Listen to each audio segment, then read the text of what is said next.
kids! Welcome to the new worst game ever. Call an ambulance! But not for me! But not for me, that's right. But not for me! That's right, the Denver Broncos have defeated the previously undefeated Philadelphia Eagles. Not that big a deal.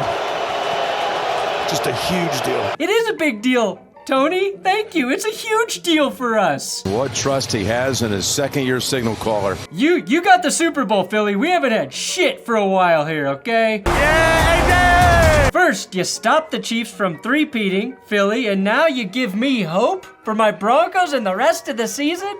Are the Eagles secret Broncos fans? Or do you just feel bad for firing Andy Reid and unleashing his wrath upon us for the last decade? Speaking of fired coaches, it may have come 4 years too late, but Vic Fangio finally helped the Broncos win a key game. Meatball.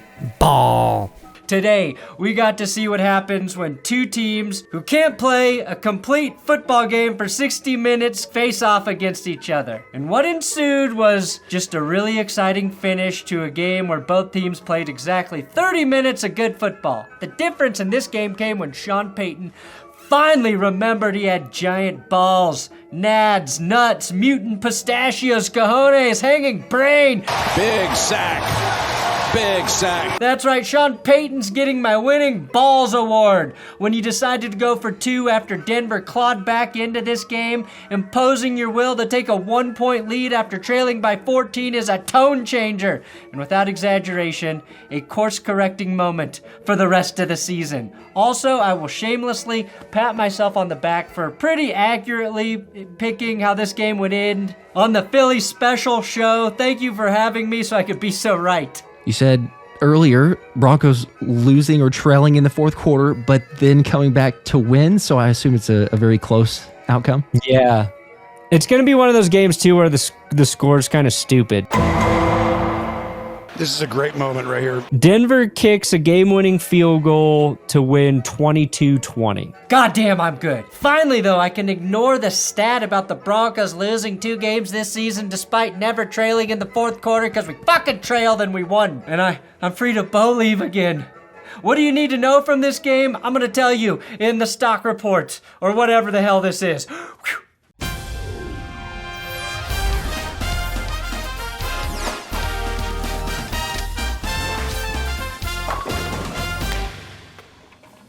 Please subscribe to this YouTube channel. We're 2,000 subs away from 800,000. Would be cool if I woke up and just had 800,000 subscribers. And today's episode is sponsored by Prize Picks. If you like guessing player stat totals in daily or weekly lineups, do it at Prize Picks with my code TGS. That's a 10-second ad. If 200 of you sign up for my 10-second ad, maybe I'll get to do more. A 10-second ad, that's a good deal if we can get 200 people to sign up tonight.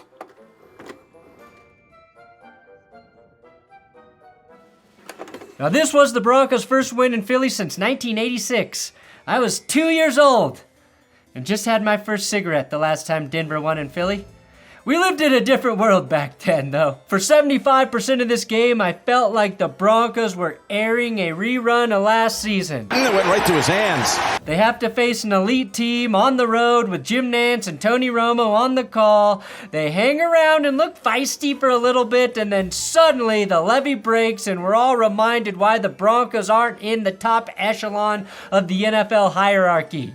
It really did feel like that through 3 quarters when Jalen Hurts hooked up with Saquon Barkley on that 47-yard wheel route touchdown. I was totally demoralized after that. So fucking Eagles touchdown. Philly had been exploiting every single deficiency the Broncos had, and that was going to be the straw that broke the camel's back.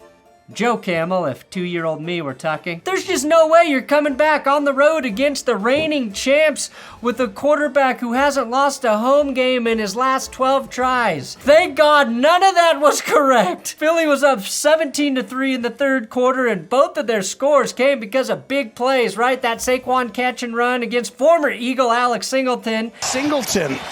Just not quite fast enough. And their first TD was to Dallas Goedert, who was set up by Devontae Smith torching my white corner, Riley Moss, who I inadvertently called Riley Sloth on the live stream. but it kind of felt fitting at the time, even if it was an honest mistake, Riley. A blown 52-yard pass while the Eagles were backed up in a 3rd and 17. That was followed by pass interference and then a layup to Goddard. Stock down, one of the worst sequences I've watched from my team this year. We had a classic Bo Nix overthrow to Trent Sherfield. Then Nix took a sack bad enough that it took Denver out of field goal range. It almost felt like the Broncos were trying not to score points. The saddest part of this game, of course, though, was it was the first time we had 2 real white corners on the field going against each other. Well, since, of course, they both played together at Iowa. But DeJean almost forced a fumble. Definitely didn't. Good or bad, my white corner got talked about more, but neither white corner stood out. That makes me sick. But the Broncos simply never panicked. They never gave up, and they never pressed too hard. And maybe it's because he had written it on his play sheet, but Sean Payton remembered to run the football. Even though they were down for most of the game, Payton still had the patience and the discipline to call 26 runs. Meanwhile, in completely inexplicable fashion, the Eagles had a run-pass ratio of 11-44. That's incredible. Stock down the Eagles' run game. Saquon Barkley, overall, with that touchdown, had a nice outing. Plus, he got his longest run of the season, a 17-yard run. A 17-yard run being Saquon's longest run after Week 5? That's like Joey Chestnut eating 4 hot dogs in one of his contests. 11 total runs in this game, and you led by 14, Philly. That's a crime. Denver outrushed the Eagles 130-45. Stock down, Eagles offensive coordinator Kevin Patullo. Losing Kellen Moore was a big deal. I mean, look at what Kellen has Spencer Rattler doing down in New Orleans, for Christ's sake. Felt like the Eagles were more focused on making A.J. Brown and Devontae Smith happy. And congrats, guys. You got a combined 13 grabs and 167 yards. For nothing. Stock up A.J. Brown as a defender, defending the fuck out of Devontae Smith on Jalen Hurts' Hail Mary attempt. No chance Smith catches that ball with Brown blanketing him in coverage. The Broncos, whose wide receivers never opened their mouths, kept their heads down and got the win. Is that because they drop passes every game and that keeps them humble? I think so. I'd try dropping some easy passes, Philly, to keep your receivers in check. Legitimately, though, it feels incredibly bizarre to see Saquon Barkley finish a game with 6 carries for 30 yards without him exiting the game early. Stock up the tush push. That's right, the Eagles didn't get a single chance to run it. Not once. In fact, the only tush pushes came by way of the Broncos. The way you stop the butt stuff is just to not allow it to happen. Take note. NFL and the rest of the teams, the Broncos gave you the blueprint. Just don't let them do it. It's not that hard to beat the Eagles, guys. Yeah, right.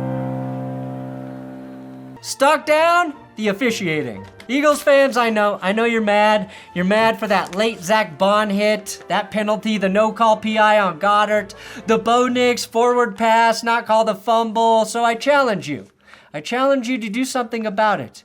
And go sell out my Fuck the Refs coffee at benchwarmershop.com. If you really believe the referees cost you this game, then go spend some of your money on my overpriced Fuck the Refs coffee at benchwarmershop.com.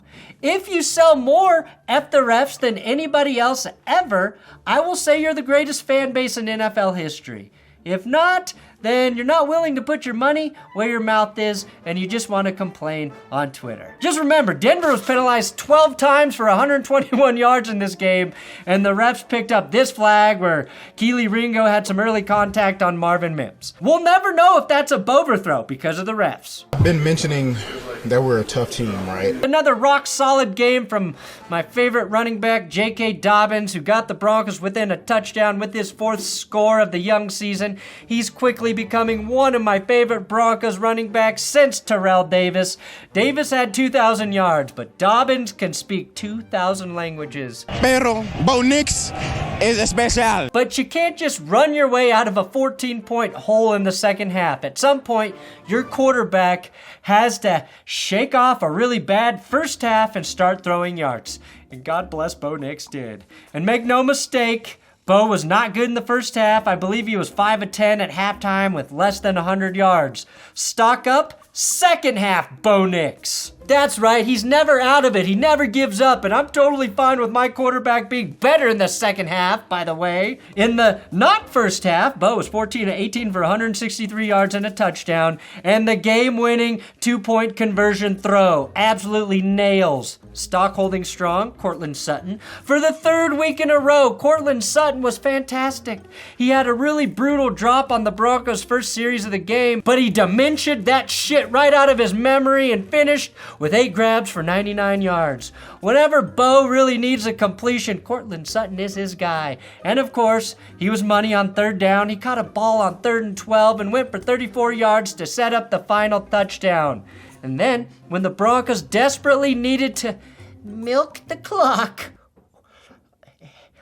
oh yeah, every last drop of that clock coming out, Philly.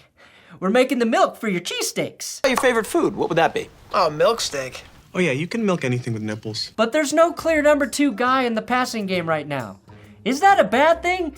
I really don't know yet. When you win and Nick spreads the ball around to 9 different guys, you say no. So no, it's great. I just want 2 guys getting 100 yards in the same game through the air at some point, all right? But the Broncos offense got contributions from our new hero. Evan Ingram has been on the back of a milk carton for most of this season, but came up extremely clutch, snagging a rope for 18 yards on the go-ahead drive, then breaking free from Jalen Carter to score that fateful TD with 7.5 minutes left in the game. The Broncos offense is just better. A much better unit when they have some juice at tight end, and we got to finally see that in the fourth quarter in Philly. Stock way up Adam Troutman for breaking 1 pair of ankles in his entire career. Stock down Keely Ringo for being the only player in NFL history to have his ankles destroyed by Adam Troutman.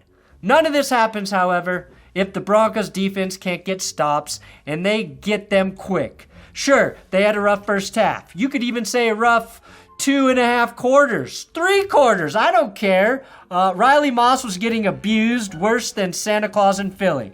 Alex Singleton, like I mentioned earlier, cooked. But the Broncos buckled down on D. They had 15 sacks entering this game. And what did they do? They just added 6 against one of the best offensive lines in the NFL. Former best. I don't know. 2.5 of those sacks belong to the best edge rusher in the NFL at this point in time. Nick Bonito,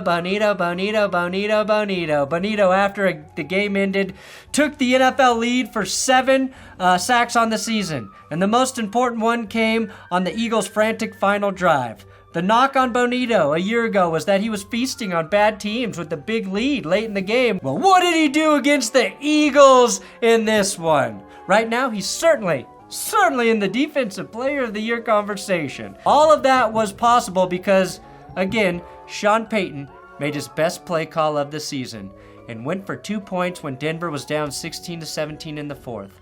I love that call so much. It shows you believe in your team. Big sack. That you believe in your offense to get the play done. Big sack. That you believe in your defense to get a stop if you don't. 15 points in 5.5 minutes. 17-3 is now the Broncos 28-3. Am I getting carried away? Probably. No other way to explain all the smoke in the Broncos locker room after the game, though. Well, maybe Eagles fans were burning the stadium down, I'm not sure. I'll just assume Club Dub has returned to the Sean Payton locker room. Denver added that late field goal to force Philly into touchdown or die mode, but the defense kept them in check. Good team victory. And I think you can make a case that this is the Broncos' biggest win since Super Bowl 50. In fact, when you really think about it, it's hard to argue for any other game. This win has the potential to flip the entire trajectory of the season the same way they did in 2012 when they erased a 24-point deficit on the road in San Diego to avoid going 2-4. Denver got to 3-3 that night instead and reeled off 10 straight to close out the regular season, and we get the Jets in London next week. So I like the Broncos' chances of winning the next 2. Please subscribe here on YouTube. Thank you, Philadelphia. What a game. Respectable game. Respectable game, Philly. You can win the rest for the season. I'll be on your side. I'm just happy you let us get this one, because we needed it more than you did.